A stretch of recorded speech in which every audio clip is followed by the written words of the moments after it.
Welcome back to Skin Stories for our penultimate session. This one is called How Steroids Destroyed My Skin, and we have Zach Smith here who's going to be talking to us about that.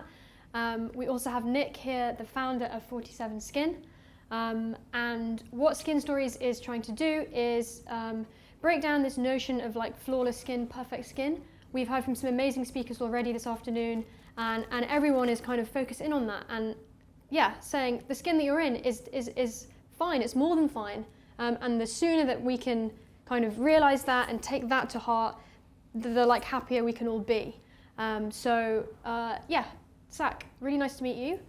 Could you introduce yourself and tell us a little bit about your skin journey?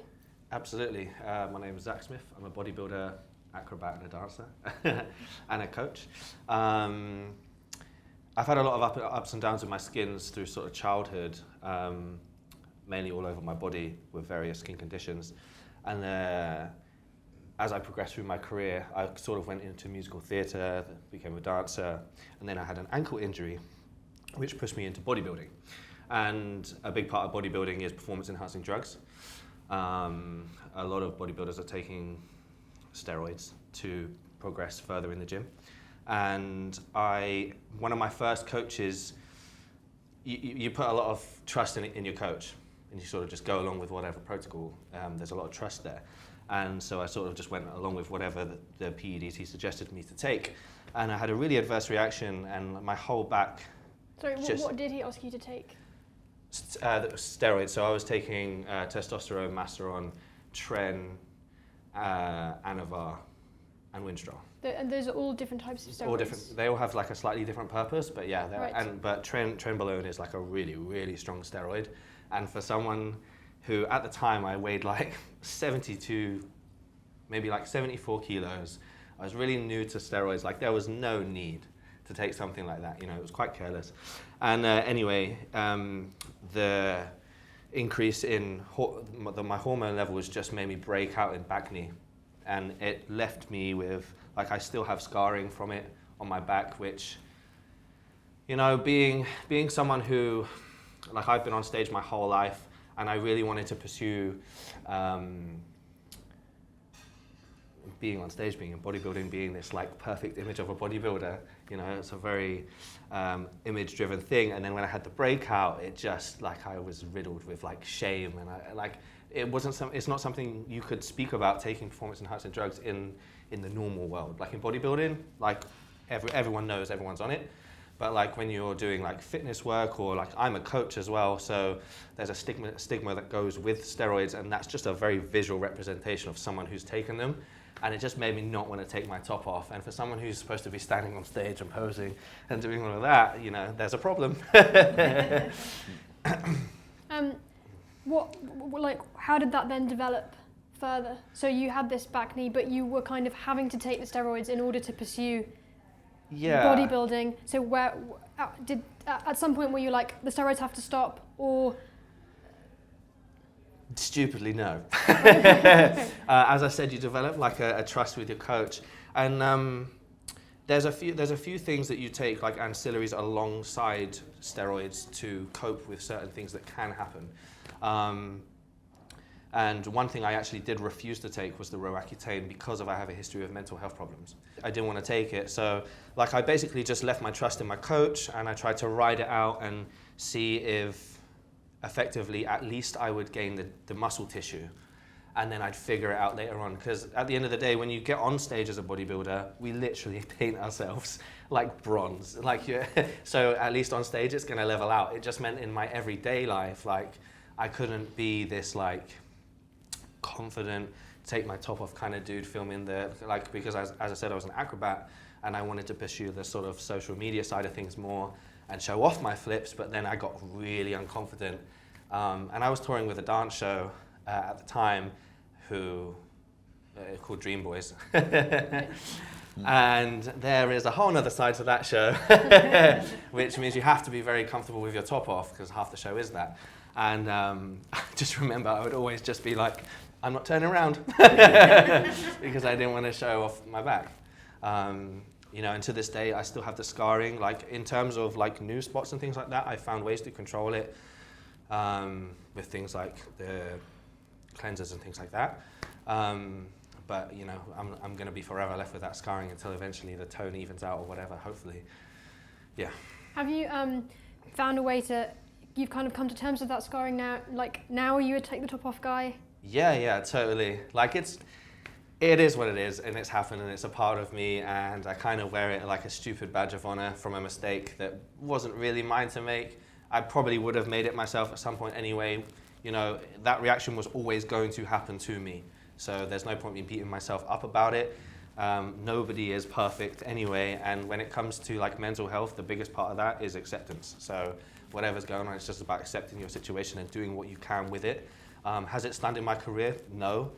It stunted myself pursuing it, but it's never actually closed any doors for me, and that's like the main thing that I would like to share is like, you will only limit yourself. And everybody knows we're all not perfect, and everyone's got something they're dealing with. If it's your skin, if it's your hair, if it's whatever. You know, physical appearance does play a massive part on how we view ourselves in society and whatever, but it doesn't have to if you kind of accept it. Was there a moment where you kind of realised this? It feels like for a bit you didn't realise this and you were feeling shame and you were feeling, okay, I need to cover up. Mm-hmm. Was it like someone say something or something happened, or was it a thing over a period of time? I've had a really big journey with mental health, and I suffered from addiction, and I've been in therapy for the last year and a half now, every week, to come to terms with a lot of things, and the way my brain works isn't necessarily the way there you go. The way my brain doesn't work. I'm quite like black and white with the way I see things, so I've completely lost my train of thought. That's okay. I think what you were getting at is like having your therapy sessions and maybe learning that your brain works in this way and other people's works in this way, and both of those are totally fine. Oh yeah. Effectively, there was a pin drop moment. That's what you asked me, wasn't it? Yeah. It was about when I accepted myself. I mean, it took a lot of therapy for me to just actually go, well, this is the guy in front of me, and this is who I'm going to see every day. So like, I had to draw a line in the sand. It only happened for me literally like February this year. Was when I finally came to terms with who I was and what I had to offer. Like, I had a real rough ride, as I said. So, but it was a really nice moment when I just went, screw it, it is what it is. Yeah. Did you, with bacne, with lifting weights and stuff like that, did you find the more that you worked out and things like that, the more exacerbated it got, or was there a link between the two, or was that driven by the performance enhancing things? There was a period of my life when it got really, really bad, and that was through the worst years of my addiction and the performance enhancing drugs. And I was touring on the road, so I was performing like 5 shows a week, sleeping on a tour bus. You couldn't shower until you get to the venue in the morning when the venue opens up at the theatre, for example. And that was when it was its worst. So like personal hygiene is a big part of it, like allowing that to heal. And obviously if you can't wash properly, like obviously I would wash, it wasn't a choice, but you know, I'm religious like 2-3 times a day.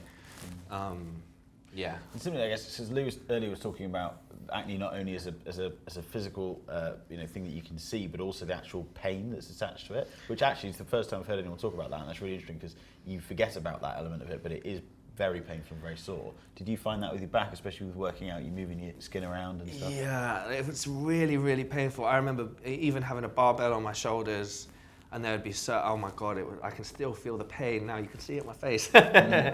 Or lying on a bench or doing anything like that. And especially like I was a breakdancer first, so I'd just spin on my head, my back, my hands, like I'd do crazy stuff. And I remember doing shows where I'd be wearing like a white shirt and I'd be spinning on my back, and I'd stand up and then I'd take that shirt off and I'd have it backstage, and I'd be like, it would be covered in blood, and I'd be like, this is hideous, like it. And I'm supposed to be standing there like the dream boy. And obviously the audience, they're so far away, but still to me, like, yes, hella painful and knocks your confidence massively, yeah. never a dream boy, but I remember taking off my white shirt at school, and it would have. Luckily, for some reason they double up the bit there, and it would just be peppered in little red dots where it just brushed off during the day. So yeah, I completely empathise. Yeah, oh, it's horrible. Oh, and it would like itch. Oh God. Yeah. Thankfully, it's not active now. Oh, that was so horrible. So we were speaking in the talk with Lou about like the impact that community can have, the feeling that you're not alone. And so I guess in the bodybuilding community, other people were using steroids. It seems like most people do that. And were they then getting similar skin issues to you, and were you at least able to talk to each other about it? Yeah, this is a really funny one. So the guise of social media, nobody will show, like up until recently, people have only started actually coming out that people take steroids to, like on a general level of social media because of all of the lies. I guess people just didn't want to talk about it. And for that reason, it made my journey really hard because nobody was talking about it. And I was like, am I the only dude this is happening to? And then I didn't want to talk about it. I felt even more ashamed. And I didn't compete for 2 years because I had to put on the tissue first. So this happened to me straight away. So for 2 years, I was like ashamed of it. And it wasn't until you actually get into the circle and you look around and you're like, oh, everyone's skin's screwed. Or everyone has a certain thing of this, or someone's lost their hair, or do you know what I mean? Like everyone was going through it. And the sense of community does make it a lot easier because it's like, this is normal. Everyone goes through this stuff and you can have a normal conversation about it. And yeah, communication is the key to everything, right? Not feeling like you're alone. Like isolation is the worst thing for mental health. And I guarantee nobody is the only person going through that one specific problem. There is always someone. Earlier, we were talking a bit about celebrities and how a third of the population are impacted by spots and blemishes, but yet you can't name any celebrities. In bodybuilding, my understanding is limited, so bear with me, but Mr. Olympia, you're kind of like your best of your best guys. Do any of those guys suffer with bacne and things like that, or how do they manage to disguise it, or are they open about it? I haven't spotted any, and I study. I've studied with a fine-tooth comb, like for symmetry and what they do with their regimes and stuff like that. I mean, there are people of that caliber that definitely go through it, but you know, those are the people that are the top 1% of genetics anyway, and they're hyper responders to performing enhancing drugs, and it only does good things to their body. Like there are the genetic outliers that do not go through it. So I can't think off the top of my head if there's any Olympians that have had this issue, but I know so many others that have. Yeah.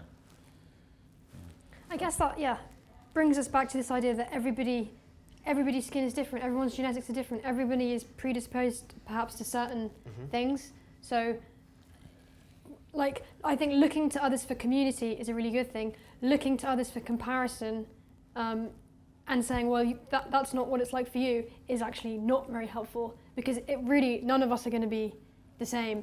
Oh, 100%. Like if I go back to the Olympia thing for a second, like Chris Bumstead, who is like the pinnacle of it in men's classic physique at the moment, he doesn't have the problem with skin conditions, but he has an autoimmune disease. So like even when he's not got the same thing that I'm going through, everyone has something, you know, and you know, it's not about going, well, you've got it easier, you've got it harder. It's like if we all just acknowledge that it's tough for everyone in some respect and just have a chat about it with an open mind, life will be that much easier. Yeah, absolutely. Yeah. Can you talk to like just how big the difference has been from the time when you were really struggling with the bacne to now, in terms of your mental health? Oh my God. You mean like my lowest low? If you're open to sharing that, or just I'm interested in like, I can see that you've been on a really big journey, and I'm just wondering if there's something we can share on either end and along the way that's like really illustrating that. It doesn't have to be your absolute lowest low. If I'm an open book. I don't mind talking about it, but it just goes so deep, and I've been in a very dark place before. Like I've had the whole suicidal thing. Like it got so bad for me that I couldn't picture another way. But that was for another reason. This is like skin condition and on top of some childhood things and a drug addiction. Right, So yeah. like I was touring in a show where the lifestyle is party, party, party, and you can't get away from it. Plus the hygiene is hard enough. Plus the pressure of training. Like I would party until 4 a.m. Then I'd wake up at 5 to go to the gym, and then I'd like travel to the next. I'd shower, get my food in, try a nap, and then I'd do a show, and then I just did that on repeat. So you can imagine how low my lows got.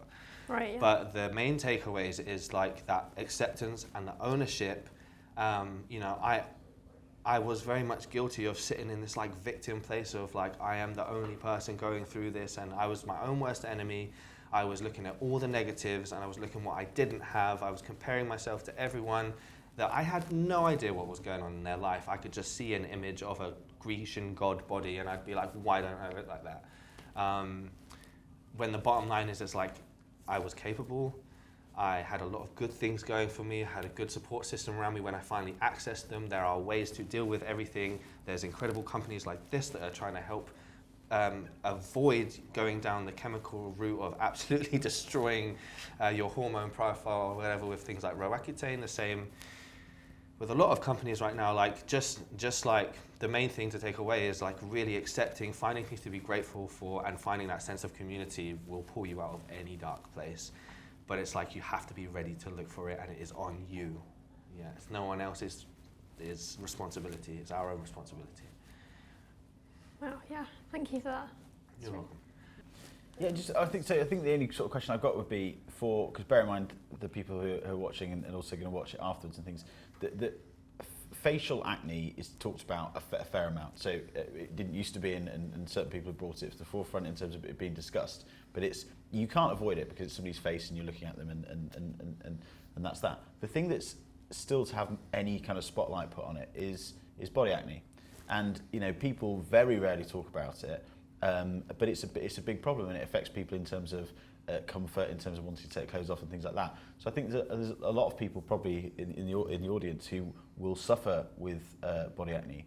And I guess my question to you for them would be like, how, if you're suffering with it, what advice would you have in terms of them being confident enough to, you know, I don't know, so for example, somebody who's in great shape, it's a travesty that you don't want to take your top off because you've got spots on your back. So it's like you've done everything to be happy with taking your shirt off.